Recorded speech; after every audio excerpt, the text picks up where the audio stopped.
This is future Sarah, putting in a little bit of context for this vlog. So I'm actually in Portland right now. This entire video was filmed about 2 weeks ago, one of my last weeks spent in Michigan. Then about a week ago, I flew out of Michigan to go to San Francisco to help my boyfriend move out of his apartment. And now we are driving up to Seattle and we're making a pit stop in Portland along the way. So that's where I am right now, and a vlog of all our travels will be coming out next week, so get excited for that. But for now, enjoy this vlog of my last week in Michigan. Good morning, everybody. I recently just woke up. I'm making my morning coffee. We got this coffee from the local farmers market, Lobster Butter Love, and it's actually from my favorite coffee shop.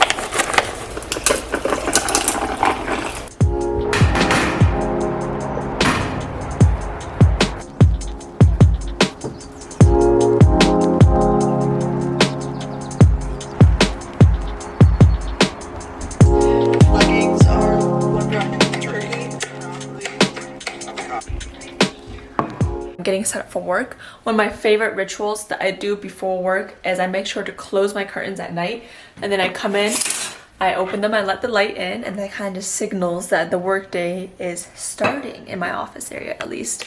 So today has been off to a pretty good start. I didn't do my usual run workout in the morning because my knee is still trying to play games with me, but hopefully tomorrow we'll be back on track. Let's get another upset. I think honestly the best part about working out in the morning is just getting some sunlight. So I sat outside on my deck and I read for a bit, and there's something about being exposed to light outside that just energizes me so much. And I actually read this in the book, The 4-Season Solution, that it's really important to get proper exposure to light outdoors in order to get a good night's sleep. It's also important to spend time in darkness before going to bed, and how the book talks about how we are all kind of stuck in summer, living in artificial lighting and living in front of our screens, living at the same temperature, that life becomes a blur because your body doesn't have any cues from nature, the weather, the temperature, light to signal progress or change in the seasons.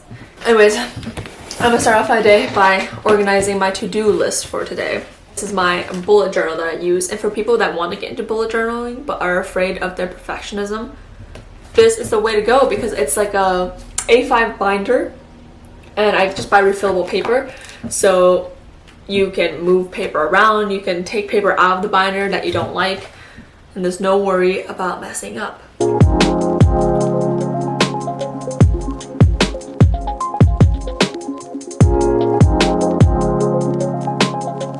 Everybody's got a new project, which I'm a little nervous about because I do feel like I have a lot of work on my plate, but I'm excited for this project because I'm going to be taking the lead on it. I'm going to be doing a little bit of project management with it, so that's going to be exciting. Also, I have a question for you all. Let me know in the comments below, do you use TikTok? What is your level of engagement with YouTube versus TikTok, or what is your favorite social media platform? And I am thinking about this, I guess, because on days where I have other work to do, where my day job that I prioritize the most starts to pick up and I have to choose between making a YouTube video or making TikTok videos, which one would you prefer? Let me know in the comments below. But you know, social media is a growing job industry. There's so much money in social media now. It's being a content creator is a job no one ever predicted, which is amazing. I think it's the ultimate job where you can just kind of self-express and literally be a whole TV channel on your own and curate your own content, which is absolutely insane. Like, technology has empowered entrepreneurship so much through platforms like Shopify, YouTube, TikTok, and so on. That's not to wave any distracting flags against the negative aspects of social media, because there are definitely some negative aspects that need to be worked out as well.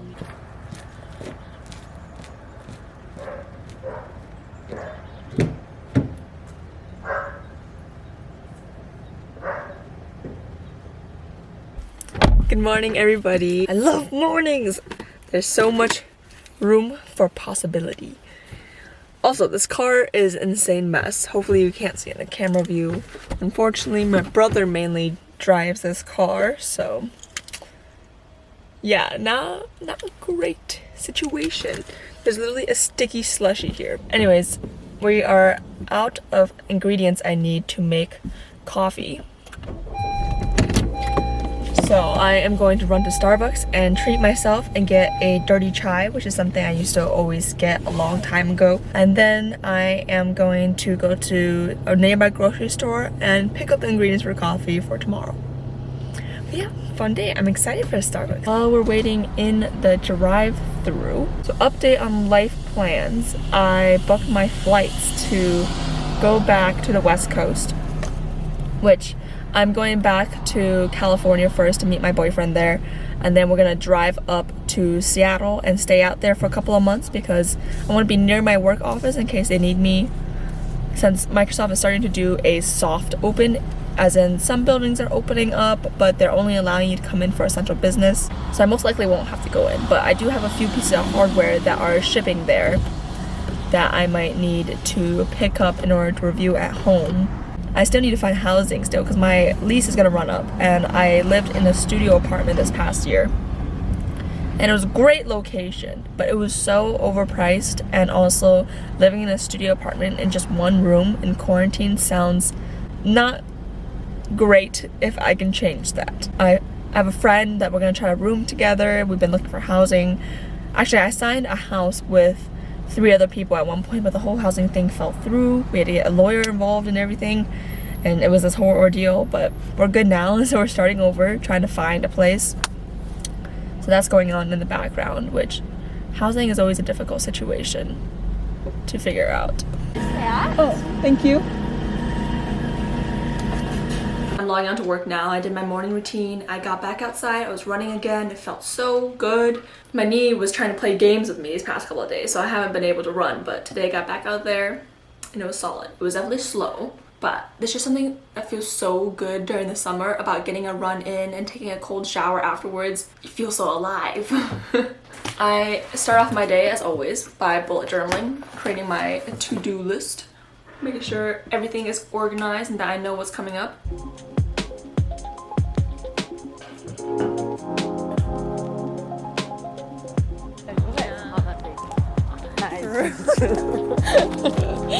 For anyone that wonders what a Microsoft hardware engineer does during the day, right now I am working on reviewing one of our manufacturer's process for reworking any defect items, and I'm making sure that everything looks good, that there are no flaws in the process, that we can kind of fill gaps in order to ensure that we don't have any defects and that everything comes out high quality, because a lot of these things are electrical components and there's a high safety element to them working correctly.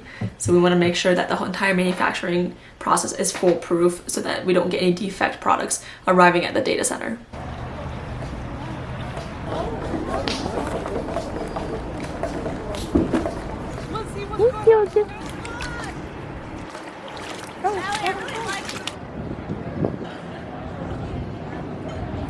Hi everybody, good morning. It is Saturday morning, June 13th, 10:26 a.m. And I need to take a deep breath this morning. I did a bad thing this morning. I went on TikTok first thing and I read through comments. So I've been making videos sharing information on how to speak about Black rights and Black Lives Matter movement, and one of the videos popped off a little bit, and as a result there are so many racist comments. But I was basically trying to write response, and it's just so exhausting. I definitely need to stop reading those things in the morning.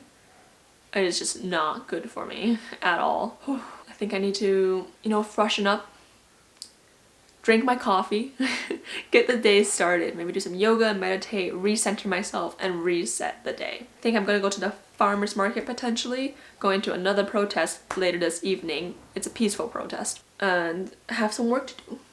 So let's get to it. If I'm getting like cotton balls at CVS, all have areas for the most part that we can cut back on. Obviously there's clothes, but I'm not buying like beauty products. I'm about to head to the farmer's market with my parents. We're just gonna stroll around, walk around, explore, and this is my outfit. Got my hair in a bun and I plopped this headscarf in. I've been dying for some really big scrunchies, but I don't have any in the moment, so a big scarf will do. I'm wearing this crop sweater that's actually a part of a set, but I'm just wearing the top half, and then these longer tan pants that I thrifted a long time ago. And I always have my Michigan necklace on and my gold hoops from Urban Outfitters.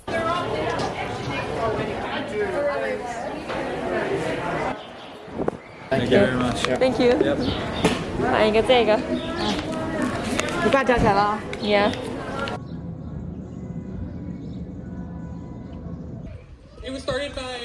LGBT community, but most importantly, Black trans women. Hi everybody, good morning. It's Sunday morning today.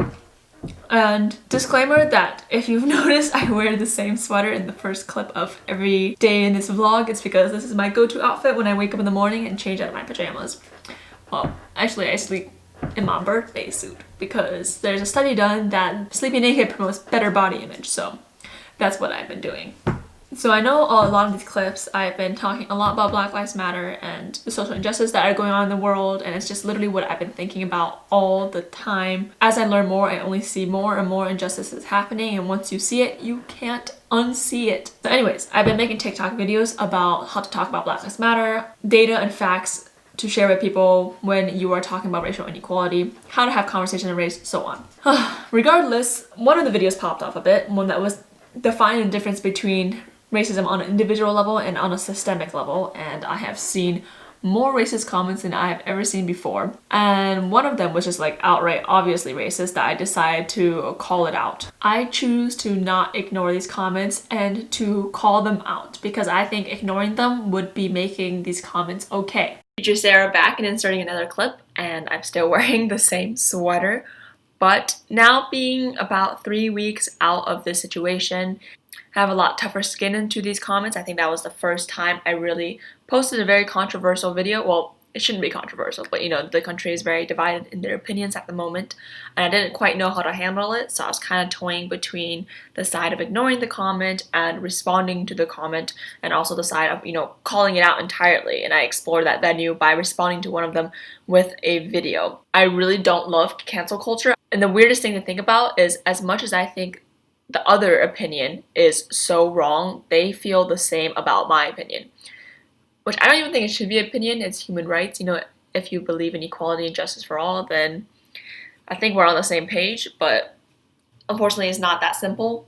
Anyways, I'll let you all watch this clip of what I was thinking in the moment 3 weeks ago, but just wanted to let you know that I'm still thinking about it, still haven't figured out a best solution. My mind might be changing, and I think we should be normalizing changing our opinions when we learn and receive new information.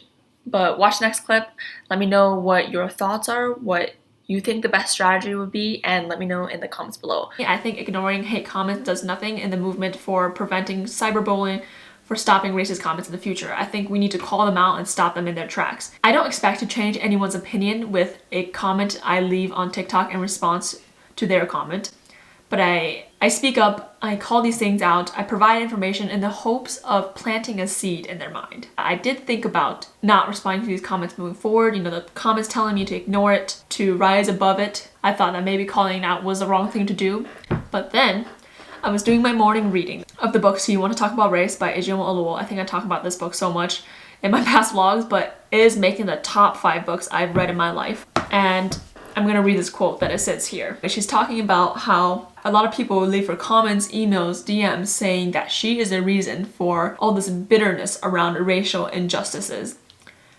because of how she uses the word white supremacy, how she uses the word racist, and how people say that they would love to join in the fight for freedom and justice, but that she's made it too unpleasant for them. So then she goes to say, and I'm gonna start reading it from the book, I would second guess myself, check my language, quiet my voice. But a quieter, gentler voice did not bring a quieter, gentler world. All it did was give people the impression that I was okay with living like a second-class citizen. All it did was increase my burden. And she goes on to say, for hundreds of years, we have been told that the path to freedom from racial oppression lies in our virtue, that our humanity must be earned. We simply don't deserve equality yet. I think we need to all recalibrate and ask the question that she poses here. Do you believe in justice and equality?